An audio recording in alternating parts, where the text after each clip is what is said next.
కులమతాలకు అతీతంగా అందరినీ ఏకం చేసే ఉద్దేశంతో జరుపుకునే గణపతి ఉత్సవాలలో అపశృతి జరిగింది. మన దేశంలోనే కాదు, విదేశాలను సైతం బొజ్జగొనపైను పూజిస్తారు. వినాయక వేడుకలను అత్యంత వైభవంగా జరుపుతున్నారు. కానీ కర్ణాటకలో మాత్రం అపశృతి జరిగింది. వినాయక వేడుకల్లో పూజలు అందుకుంటున్న బొజ్జగణపైను నిందితుణ్ణి చేశారు అక్కడి పోలీసులు. దొంగలను దోషులను బంధించి తీసుకువెళ్లే వ్యాన్లో గణపైను ఉంచారు. ఎంతోమంది ఆరాధ్య దైవం తొలి పూజలు అందుకుంటున్న లంబోదరుడు పోలీసు వ్యాన్లో నిస్సహాయక స్థితిలో ఉండిపోయాడు. ఇది చూసిన భక్తులు నీరుగారిపోయారు. ఎన్నో ఫలాలు పత్రి మధ్య అందంగా అలంకరించి కూర్చునే గణపయ్యకు ఇంత కష్టం వచ్చిందేంటని చింతిస్తున్నారు. ఆ డీటెయిల్స్ ఏంటో చూద్దాం.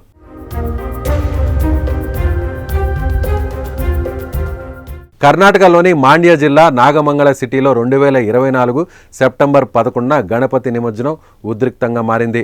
వినాయక నిమజ్జన ఊరేగింపులో ఓ వర్గానికి చెందిన యువకులు రాళ్లు విసిరారు. ఈ ఘటనలో పోలీస్ ఇన్స్పెక్టర్ సస్పెండ్ అయ్యారు.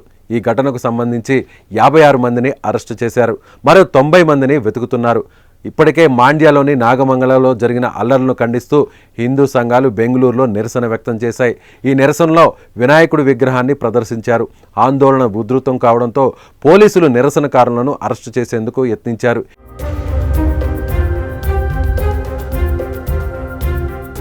ఈ క్రమంలోనే గణేష్ విగ్రహాన్ని నిరసనకారుల నుంచి పోలీసులు లాక్కున్నారు.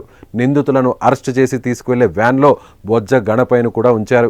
ఈ ఫోటోను చూసిన ఎంతోమంది భక్తులు మనోభావాలు దెబ్బతిన్నాయంటూ సోషల్ మీడియాలో పోస్టులు చేస్తున్నారు. మాండ్యా పోలీసులు గణేష్ విగ్రహాన్ని అరెస్టు చేశారని ఆరోపిస్తూ ఆ ప్రాంతంలోని హిందూ సంఘాలు ఆగ్రహంతో రగిలిపోతున్నాయి. కర్ణాటక ప్రభుత్వంపై విమర్శలు గుప్పిస్తున్నాయి. సో ఈ వీడియో మీద మీ అభిప్రాయాన్ని కామెంట్ రూపంలో తెలియజేయండి.